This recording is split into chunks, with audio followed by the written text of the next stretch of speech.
कि शंकर जी ने, जैसा भी अभी सुना रहे थे कि समुद्र मंथन हुआ था तो उसमें से जो विष निकला वो शंकर जी ने पी लिया, इसलिए वो नीलकंठ दिखाते हैं। दूसरा, शिव जयंती का महत्व शिव रात्रि से है कि शिव रात्रि मनाई जाती है। तो क्यों मनाई जाती है? तीसरा, शिव जयंती शिवरात्रि में व्रत का बहुत महत्व है कि भक्त लोग व्रत रखते हैं, जागरण करते हैं और शिवलिंग पे क्या चढ़ाते हैं? शंकर जी की पूजा करते हैं या शिवलिंग की करते हैं? क्योंकि दोनों में महान अंतर है। कहते हैं शंकर जी ने तांडव किया था, शिव के लिए तो नहीं कहते। जब कुछ कहते ना ओम नमः शिवाय, ओम नमः शंकराय नहीं कहा जाता।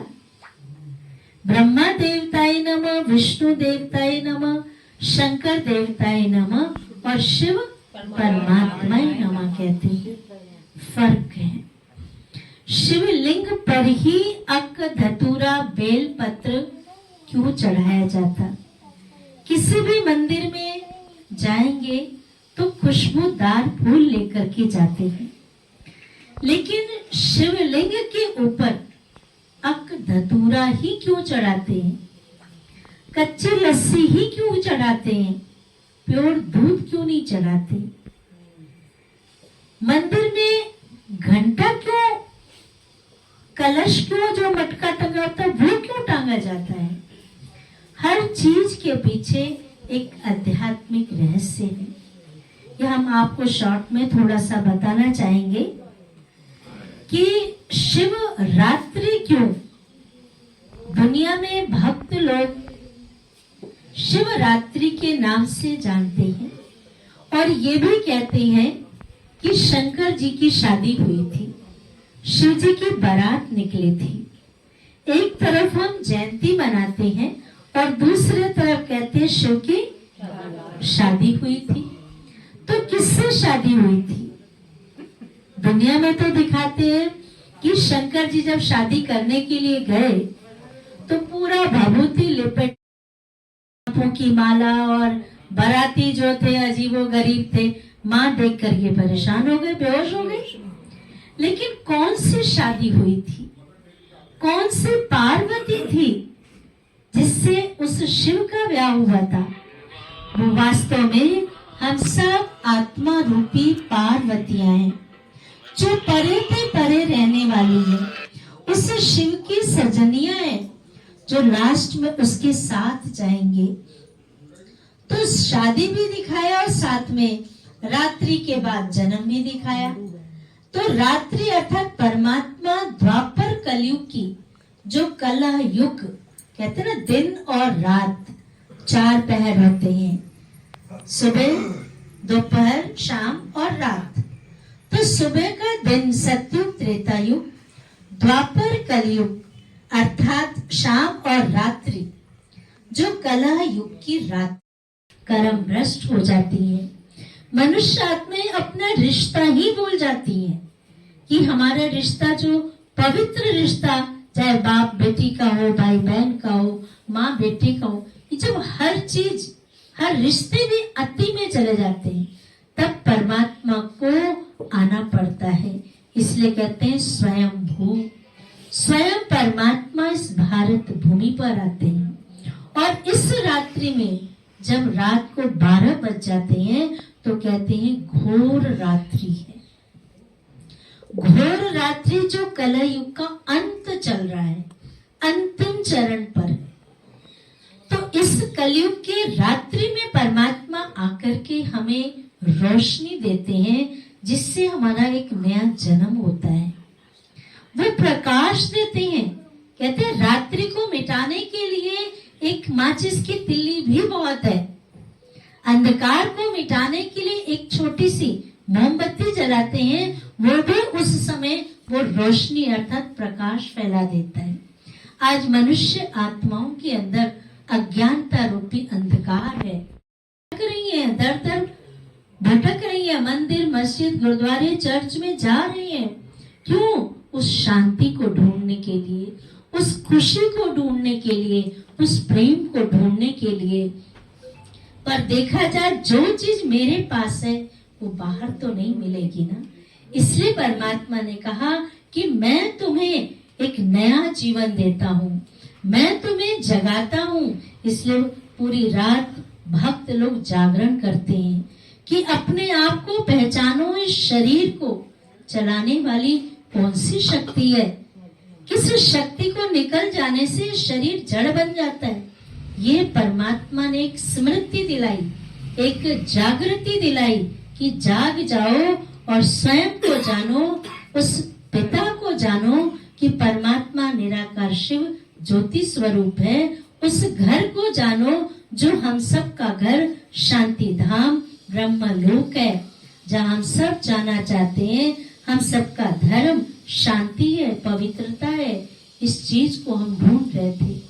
और साथ में व्रत रखते हैं। व्रत अर्थात जैसा कि आज भी बाबा ने कहा कि व्रत अर्थात प्रतिज्ञा, दृढ़ता। एक संकल्प को जब हम पक्का कर लेते हैं तो वो संकल्प पूरा होता है। सिर्फ सोच लेते ये करेंगे तो वो कभी होता नहीं है।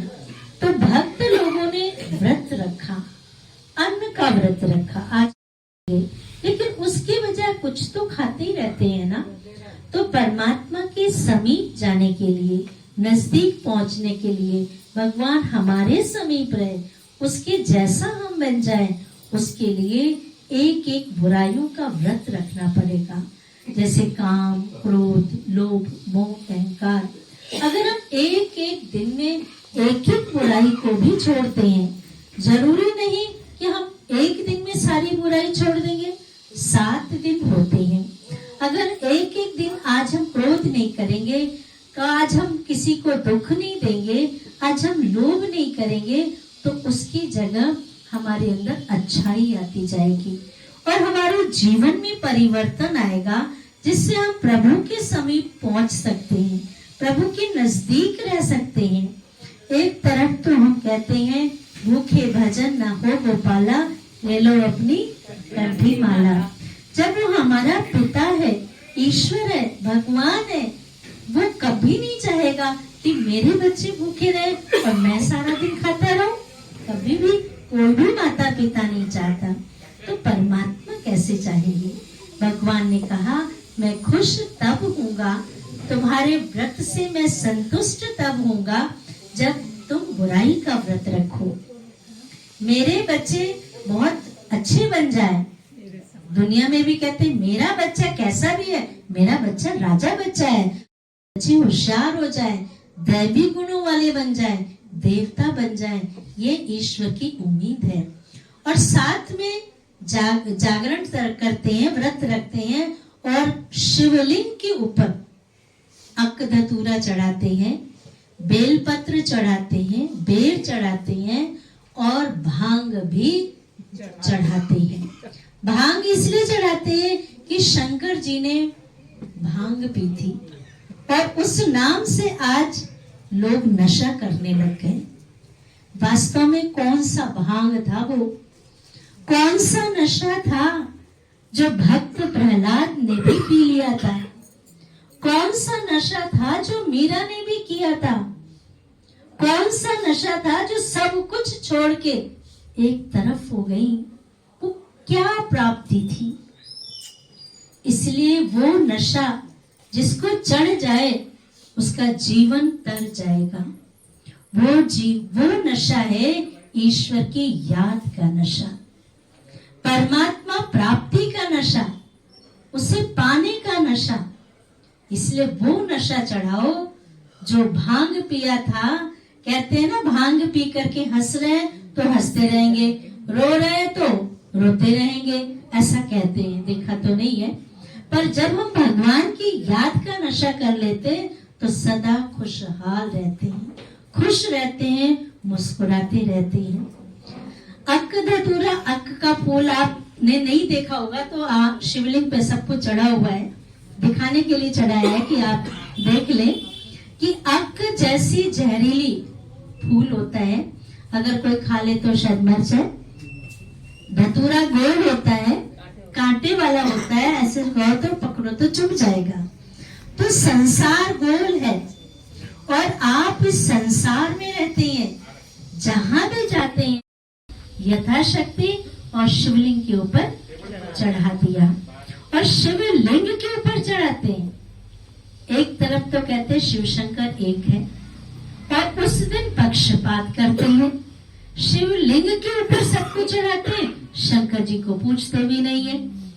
जबकि कहते हैं शंकर जी जब तीसरा नेत्र खोलते हैं तो विनाश हो जाता है, और जब वो विनाशकारी है, वो कहते आनंद तांडव किया था। अब कोई मरने पर नाचता है क्या?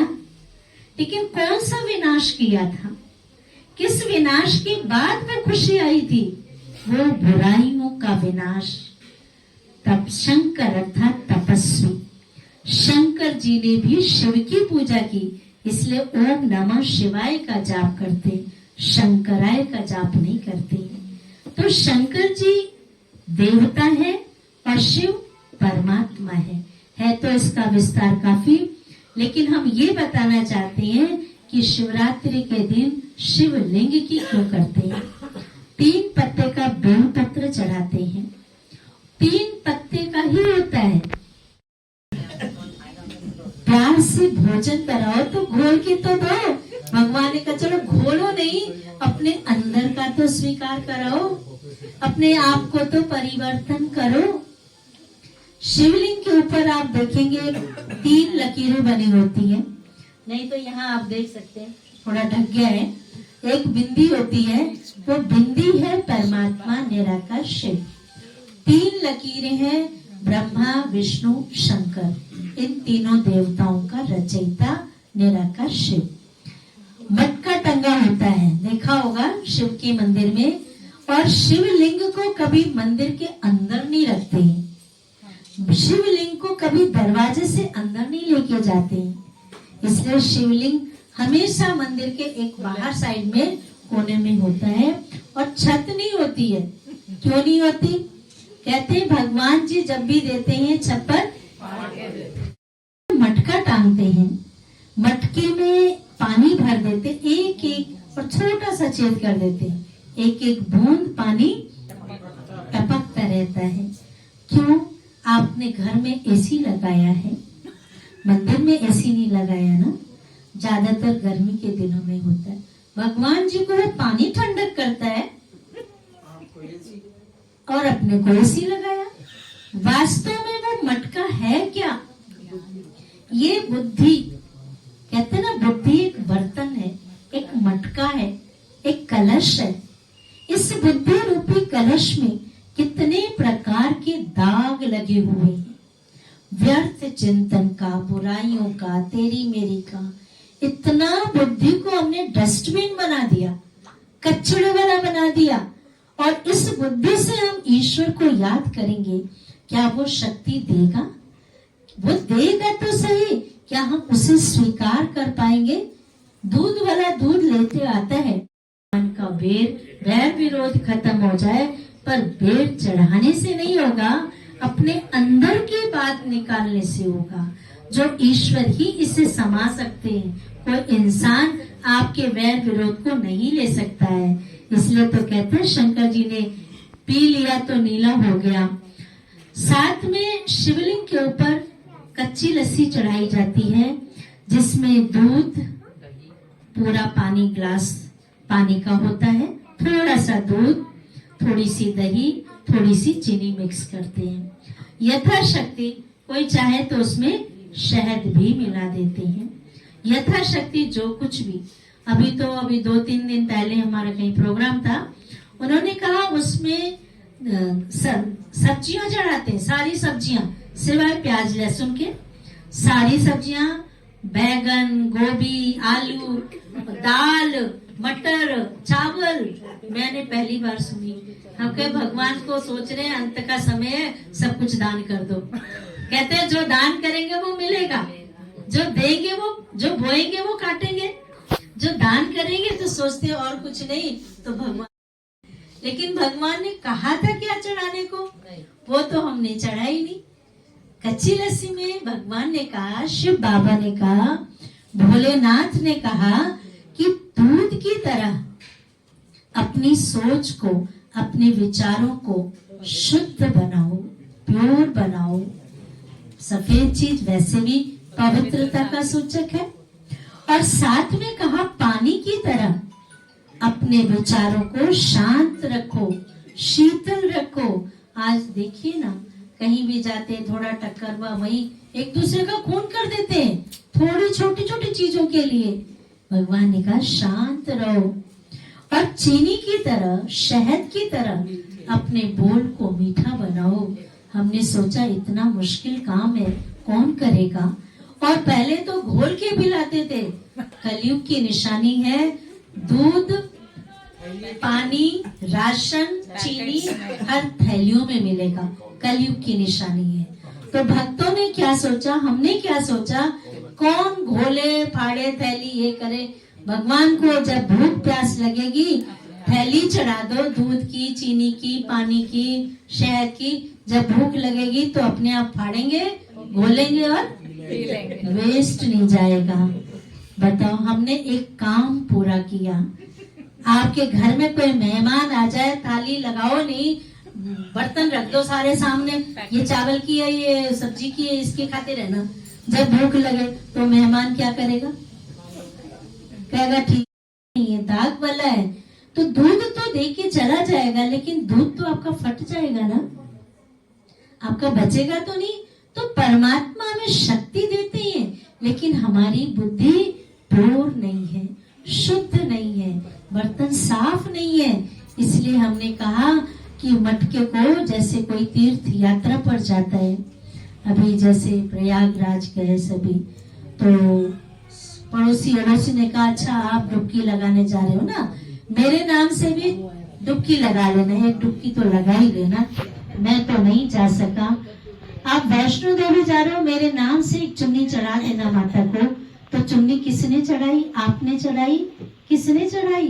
क्या नाम से काम चल जाता है क्या? ऐसे तो सभी कहे मेरे नाम से आज सारा दिन खाते रहना, ये तो कभी नहीं कहते। मेरे नाम का सारा गिफ्ट तुम ले लेना, ये तो कभी नहीं कहते। लॉटरी निकली है मेरे नाम से, पर चढ़ाने के लिए जरूर कर देते, मेरे नाम से कर देना। तो परमात्मा ने कहा कि बुद्धि अर्थात मटके से तुम श्वासों श्वास मुझे याद करो, हर पल ईश्वर को याद करो। वो हमारे साथ है, वो हमारे सामने है, 24 घंटा मेरे सामने है। साथ भी नहीं, साथ रहेंगे, साथ जैसे वैसे बैठे हैं तो मैं तो आपको सामने देख रही हूँ, नहीं देख पा रहे ना। अगर वो सामने रहेंगे तो परमात्मा भी हमारे सामने है। साथ होने से हम कुछ गड़बड़ कर सकते हैं, लेकिन वो सामने मुझे देख रहा है तो हम कोई गलती नहीं कर सकते हैं। तो 24 घंटे परमात्मा हमारे साथ, हमारी बुद्धि उसके साथ जुड़ी है। साथ में एक घंटा टंगा होता है मंदिर में, देखा है ना सबने। जाते हैं, उस छोटा बच्चा सो रहा होगा ना, तो भी उसको जगा के उसका हाथ ऊपर करके उससे भी बजवाते हैं। क्यों? कि भगवान जी सो न रहे हो। भगवान जी सो सकते हैं क्या? शारदा भाई, भगवान जी सो सकते हैं? और जिस दिन भगवान जी सो जाए उस दिन क्या होगा? कहते हैं ना कि जब रामेश्वर पुल बन रहा था तो सबने राम के नाम से पत्थर डाला, लिख लिख करके। एक गिलहरी ने भी डाला, वो पत्थर तैर रहा था। रावण ने भी डाला था, रावण ने डाला और उसमें लिखा कि राम तुम्हारी कसम ये पत्थर डूबनी नहीं चाहिए। वो पत्थर तैर रहा था। अब मंदोदरी ने रात को पूछा कि तुम तो राम के विरोधी हो, तुम्हारा पत्थर कैसे तैर रहा था? तो उसने कहा चुपके की बात है, मैंने तो राम को कसम दी थी। तो सबने कहा श्री राम जी भी पत्थर डालेंगे। जब रामचंद्र जी ने पत्थर डाला तो वो पत्थर डूब गया। सबने कहा ये क्या हो गया भाई, पत्थर डूब गया भगवान के हाथ का। तो आप सोचिए कि जिसका साथ सर्वशक्तिवान परमात्मा श्री राम जो हाथ ही छोड़ दे तो उसकी जीवन नैया क्या होगी? डूबेगी या तैरेगी? डूब जाएगी। इसलिए पीतल का घंटा सिर्फ मंदिर में 2-4 घंटे ही ठहर सकते हैं, लेकिन 24 घंटा ये याद की घंटी बजती रहे, तब परमात्मा भोलानाथ प्रसन्न होते हैं। इसलिए इस महाशिवरात्रि पे सारा दिन अकधतूरा ये सब तो चढ़ाएंगे। कहानी सुनी होगी आपने भोलेनाथ की, कि चोर वाली देखा सारी रात लोग जग रहे, गांव में छोटा सा मंदिर है, उसने देखा टूल नहीं है चढ़ने के लिए, तो शिवलिंग के ऊपर ही चढ़ गए। और जैसी घंटा उतार के नीचे खड़े होते हैं, शिव जी प्रकट हो गए। कहा बच्चा वर मांगो। कहा महाराज मैंने तो गलती की है। कहा नहीं बच्चा, सुबह से लेकर रात्रि तक जितने भी मेरे भक्त आए, किसी अकधतूरा, बेल पत्र, कच्ची लस्सी चढ़ाई, लेकिन उनमें से तू ही एक ऐसा भगत है कि तू पूरा ही चढ़ गया। इसलिए मैं तुम्हारे ऊपर बहुत प्रसन्न हूँ, जो चाहिए मांगो। तो वो हमारा पिता है, इसलिए भोलानाथ है। तो भोलानाथ को खुश करने के लिए ये नहीं कि मंदिर में चढ़ना शुरू कर दो, पता चला घर से बाहर निकाल दिया, मंदिर से बाहर निकाल दिया पंडित जी ने, लेकिन पिता है। कहते हैं ना कोर्ट में जज है, लेकिन घर में वो घोड़ा बन के घूम रहा है और वो पता है पीठ पे चढ़ा हुआ है, टिक टिक घोड़ा कर रहा है। तो पिता, वो भोलानाथ मेरा पिता है, वो तो हर गलतियों को माफ करता है। इसलिए कहते हैं भोलानाथ भी है और भालानाथ भी है। तो हम सब अपनी बुराइयों को इस शिवलिंग पर चढ़ाएंगे, बाबा को समर्पित करेंगे, तो हमारे जीवन के अंदर परिवर्तन आएगा, जीवन में परिवर्तन आएगा, घर में परिवर्तन आएगा, समाज में, और धीरे धीरे करके विश्व में परिवर्तन होगा। ये भारत जगत गुरु बनेगा, अर्थात भारत स्वर्ग बन जाएगा। इसलिए फिर से महाशिव जयंती की आप सबको बहुत बहुत